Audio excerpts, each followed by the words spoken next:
where we can like sleep in the vehicle that's like safe. There's no reason why working class Americans should be homeless. Now, I know you're living in your van at this point, We are. Yes. but both of you are working. Take me through that moment when you were handing over the keys to the condo and you realized, I'm saying goodbye to housing. I've just joined the ranks of the homeless. It feels surreal. It doesn't, never in a million years did I think I would be homeless. I've never been without a job.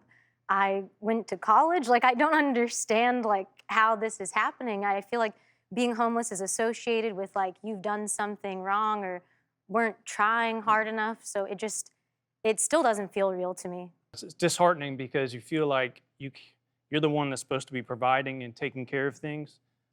So you feel like a failure, although you don't know what to do because you've been doing everything you know to do. So you're scrambling, you're staying up late at night, every night, thinking about how can I make this work?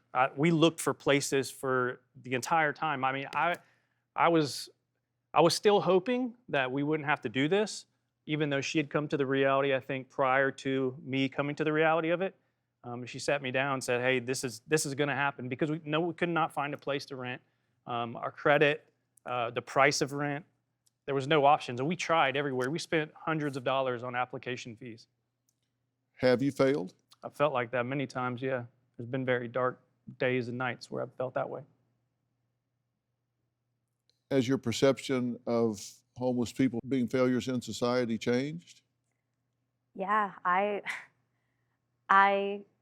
it takes a toll on your self-esteem.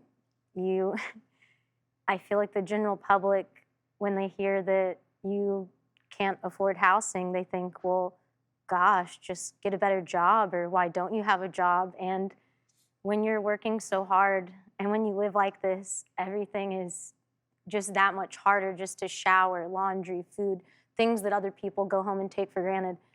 I feel like we're doing everything in our power, and it's just people still think, well, just do a little bit more.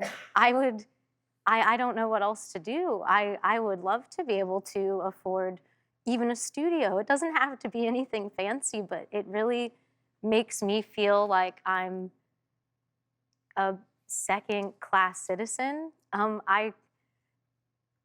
With a lot of my jobs, I try to not mention that I'm living in a van because I know the way I'm perceived at work or the way that I'm perceived socially will change. I try to mask it by still dressing nicely and doing my hair and makeup, but when you tell people, they just get a look on their face like, oh, you're a loser. You're a loser. You know, that's how it feels.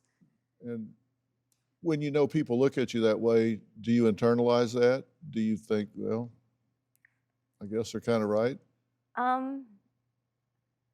I think I've had to overcome that. It's been almost a year now that we've been living in vehicles, and if you hear somebody tell you something enough, you start to believe it, but I have to be careful because I am fighting for my life, for our future together. I can't let that rhetoric define me. You have a corporate job. You work 3 jobs. Yep. And I want to know where you guys think the problem is. I mean, why you're in this situation. Andrew says he worries that his anger about working and still being homeless may cause him to snap on someone someday. Do you have a story or a question for me? Click the link in the description and tell me what in the world is going on.